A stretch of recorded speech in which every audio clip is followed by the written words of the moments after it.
like when I want to chill and relax, that's what I wear. Or if I'm going running, I don't really wear running shoes. I just wear my Converse. They're the old school basketball shoes. I love them. I don't know how to say this, but like they're just good shoes, and you can use them like for anything. Converse mean cool shoes. I don't know. I wear them all the time. Almost every day. I like them. They're really comfortable. They're cool. They're Converse. They've taken me through some tough times, and I really don't, they're like destroyed, but I really just don't have the heart to get rid of them.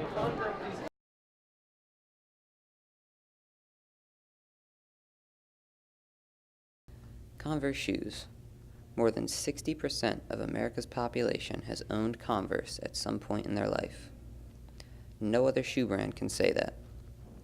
What makes Converse so popular? Is it their usefulness, their fashion, their individuality? That depends on who's wearing them. There was no Nike or Adidas, and those all came along later. Converse was one of the originals. Converse shoes have a large variety of uses. They were originally basketball shoes, and they quickly became the official shoe of the United States Army.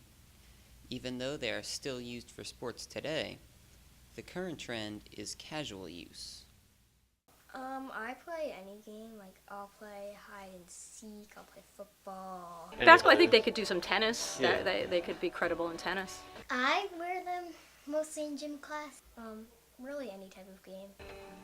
Converse came out as purely an athletic brand when they started out, and then over the years they became a fashion brand, and then they were trying to be both a fashion brand and athletic. Yeah, it went from being a sports shoe to being, an everyday casual shoe.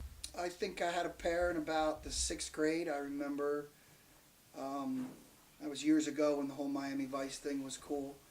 And I remember I had a pair of aqua blue ones that I wore with a white suit and an aqua blue shirt to church, which I thought was pretty cool. But now if I look back at, it's kind of corny now, but to then I thought it was great. Oh, but we've carried Converse back into the 1930s when my family was in business in Jersey City, yeah. Converse were the first popular sneaker. What made every kid get into, I guess, gym shoes, probably. Converse has become a fashion staple over time, mostly because they can fit in with any outfit. Their popularity in fashion came partially from pop culture icons like Kurt Cobain, the Ramones, and even sports icons like Dwayne Wade wearing them. Even more fame came from their placement in popular movies like I, Robot, Animal House, and The Sandlot. I think a lot now that the rock stars and all those people on TV we see wearing them and have brought them back again. I think kids find it, more popular again to wear them. A lot of famous people wear them, so that makes them, and also people that want to look cool wear them. Well, I know they're in a lot of 80s movies, because that's when they came around, I think. I don't really know. I guess they're in movies now. Oh, they were in 17 again. Yes. Zac Efron wore Converse. I know Avril Lavigne has these really cool pink ones that I admire. I have like striped ones, like purplyish pink ones, orange ones, pink ones, and like light green. With the colors and everything. When I was a kid, it was just white or black, and now, I don't know how many colors there are. There's checkered and polka dot, all kinds of different colors. So yeah, it's come a long way. Yeah. The canvas has been popular over the last couple of years because they've become a popular style for the middle school, the 12 to 15-year-olds. Many people tend to wear Converse for individuality. They wear them to be different, to stand out, to be rebels such as James Dean. However, at the same time, and as stipulated in the Converse paradox, 60% of all Americans have owned a pair of Converse at some point in their lives.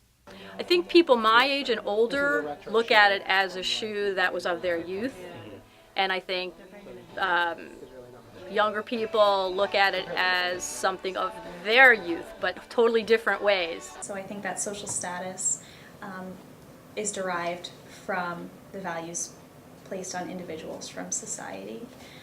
So I think that clothing and fashion is something that our society values, which is evidenced by, all of the stores and how much money people spend per capita on clothing and things. Yeah, our age looks at it as the shoe they wore on the court.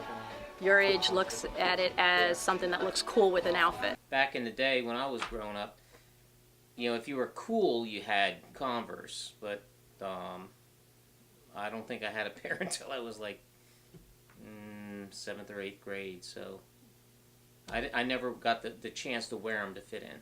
You can have them any different, colors and designs, so... I think everything goes in a cycle. I think what was cool 10 or 12 years ago dies off and then comes back when they bring it back, just like all the retro fit. The kids wearing the tight jeans with the low-cut Converse is popular again. I think everything's a cycle. I think it's important to think about what self-image is. Cognitive and social psychologists refer to self-image as self-schema. Schema is the way, it's kind of like a framework for how we think about ourselves and how we remember ourselves. So basically, self-image is a mental picture of what we create about ourselves. I think that people's clothes can reflect their personality or illustrate what they're interested in, but I think it really takes into account the values that they have.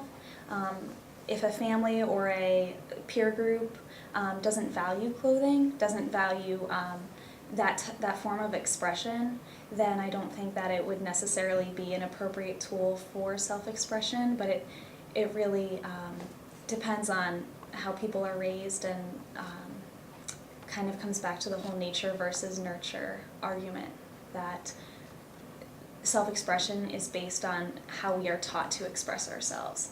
And especially in Western culture, I think that clothing plays a big part of that.